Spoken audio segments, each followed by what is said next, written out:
नमस्कार दोस्तों, आप देख रहे हैं टेक्निकल सागर यूट्यूब चैनल। मेरा नाम है अभिषेक सागर और आज हम बात करने वाले हैं OSI मॉडल के बारे में। ओपन सिस्टम्स इंटरकनेक्शन मॉडल क्या होता है ये? देखिए, एक कंप्यूटर दूसरे कंप्यूटर से जब कनेक्ट होता है तो वो ऐसे ही डायरेक्ट कनेक्ट नहीं हो जाता। बहुत सारी चीज़ें, बहुत सारे प्रोसेस, बहुत सारी लेयर्स होती हैं प्रोसेसिंग की जो एक कंप्यूटर में होती हैं। अगर आप एक एथिकल हैकर बनना चाहते हैं या आप टेक्नोलॉजी में इंटरेस्ट रखते हैं इन जनरल और आप नेटवर्किंग में इंटरेस्ट रखते हैं तो OSI मॉडल के बारे में आपको पता होना चाहिए और उसी के बारे में आज हम बात करने वाले हैं। OSI मॉडल के अंदर 7 लेयर्स होती हैं जो कि डेटा की अलग अलग प्रोसेसिंग करती हैं। अब इंटरनेट आता है, आपके कंप्यूटर तक आता है। अब एक मिसकंसेप्शन और है लोगों के बीच में, वर्ल्ड वाइड वेब WWW और इंटरनेट, इनके बीच में लोग फंस जाते हैं। उनको ये पता नहीं रहता कि ये एक चीज़ नहीं है, ये एक ही पहलू की चीज़ें हैं, लेकिन ये एक नहीं है, ये अलग अलग है। इंटरनेट मतलब होता है जो नेटवर्क जिससे कंप्यूटर्स कनेक्टेड हों, राइट, और उसका ही एक छोटा हिस्सा आप कह सकते हो वेब है, जिस पे आप सर्फिंग वगैरह करते हो।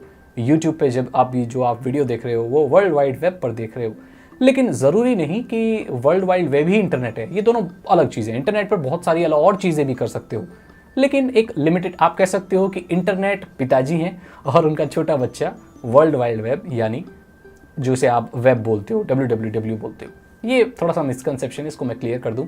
और अभी इस वीडियो में हम बात करेंगे OSI मॉडल के 7 लेयर्स के बारे में। मैंने आपको बता दिया OSI मॉडल मतलब एक कंप्यूटर दूसरे कंप्यूटर से कैसे कनेक्ट होगा, डेटा कैसे जाएगा, डेटा कैसे आएगा, प्रेजेंटेशन कैसी होगी, प्रोसेसिंग कैसी होगी डेटा की, उसके बारे में आज हम बात करेंगे। ओके गाइज, तो अभी हम देखेंगे OSI मॉडल के बारे में। जैसे कि आप देख सकते हैं अपनी स्क्रीन पर एक इमेज है, यहाँ पर सारी मैंने डिस्क्रिप्शन पूरा लिखा हुआ है कैसा क्या होता है। इसको देख के आप बड़ी आसानी से समझ सकते हैं, लेकिन फिर भी हम 1 बाय 1 करके हर लेयर के बारे में बात करेंगे। सबसे पहले हम नीचे से शुरू करेंगे, फिजिकल लेयर से शुरू करेंगे, जिसके साइड में बिट्स लिखा हुआ है।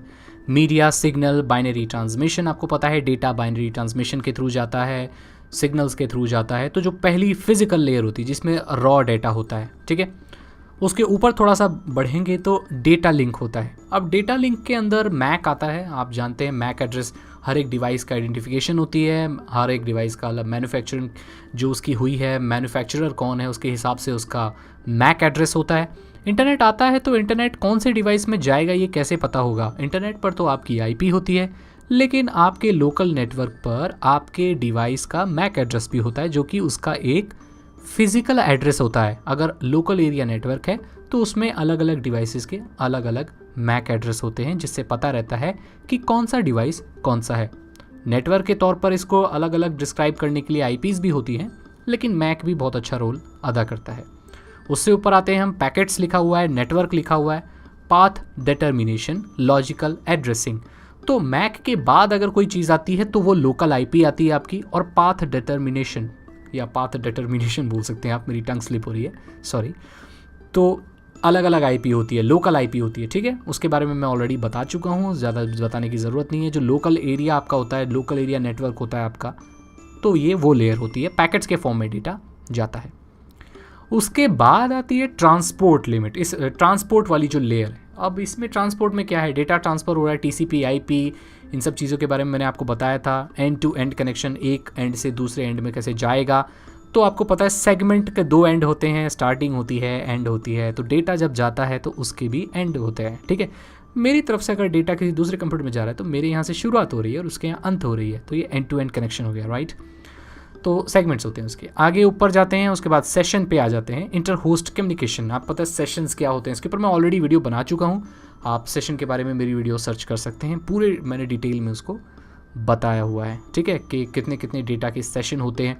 वही बताता है कि कोई भी, देखो अब कभी कभी ऐसा होता है कि एक सेशन में रहते हुए डेटा बीच में ड्रॉप हो जाता है, कोई पैकेट्स ड्रॉप हो गए या कोई फाइल आधी ही लोड हुई है। कभी आपने सोचा है कि जब आप इंटरनेट डाउनलोड मैनेजर से कुछ फाइल डाउनलोड करते हैं तो पॉज करके रेज्यूम कर लेते हैं उसको, तो जब तक वो सेशन होता है एक तब तक होती है, जब सेशन एक्सपायर हो जाता है किसी डाउनलोडिंग फाइल का तो वो फिर डाउनलोड नहीं होती। मतलब एक सेशन में ये पता रहता है कि कितना डेटा जा रहा है आ रहा है, एक पर्टिकुलर, वो एक आप कह सकते हो दिन, मान के चलो किसी त्यौहार का दिन है तो एक सेशन है, वहीं उसी दिन तो आप सेलिब्रेट करते हो ना, दिवाली के दिन ही तो सेलिब्रेट करते हो दिवाली, होली के दिन तो नहीं सेलिब्रेट करते हो। ऐसे ही डेटा जाने का एक पूरा एक दौर होता है, एक सेशन, एक पर्टिकुलर पीरियड ऑफ टाइम होता है, उसको सेशन कहा जाता है। इसके बारे में मैंने डिटेल वीडियो बनाई, आप देख सकते हैं। उसके ऊपर जाते हैं तो data presentation, data representation, encryption. अब डेटा कैसे प्रेजेंट किया जाएगा आपके पास? क्या वो डेटा सिंपल फॉर्म में आएगा? क्या वो डेटा इनक्रिप्टेड होकर आएगा? इनक्रिप्टेड अगर आपको नहीं पता तो किसी भी डेटा को मशीनी लैंग्वेज में कन्वर्ट कर देना, जो सिर्फ उसे मशीन ही पढ़ पाए जब उसके पास उसकी की हो। तो ये बैंक अकाउंट्स में, व्हाट्सएप में आजकल तो बहुत जगह यूज़ हो रहा है। सिक्योरिटी के लिए बहुत ही अच्छी चीज़ है। और इंक्रिप्शन के ऊपर भी मेरी एक डिटेल्ड वीडियो बनी हुई है। मैं इस वीडियो को छोटा से छोटा रखना चाहता हूँ। इंडिविजुअल टॉपिक के बारे में आप मेरे चैनल पर लिख सकते हैं, या आप यूट्यूब पर लिखिए इंक्रिप्शन स्पेस टेक्निकल सागर, तो मेरी वीडियो एक इसी के ऊपर स्पेशल वीडियो है, आप आराम से देख सकते हैं। अब सबसे ऊपर जो कि सबसे कॉमन चीज़ है, एप्लीकेशन लेयर।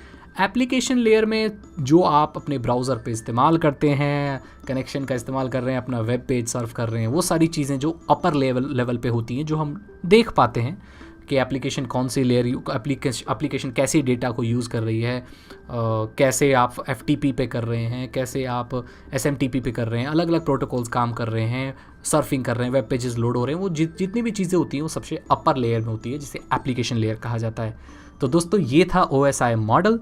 अगर आपके कोई सवाल हैं तो आप बेझिझक कमेंट में लिख सकते हैं, मैं पूरी कोशिश करूंगा उनका जवाब देने की, या हमारे इस फैमिली का कोई मेंबर अगर जानता होगा तो आपको वो जवाब दे देगा, आपकी मदद कर देगा।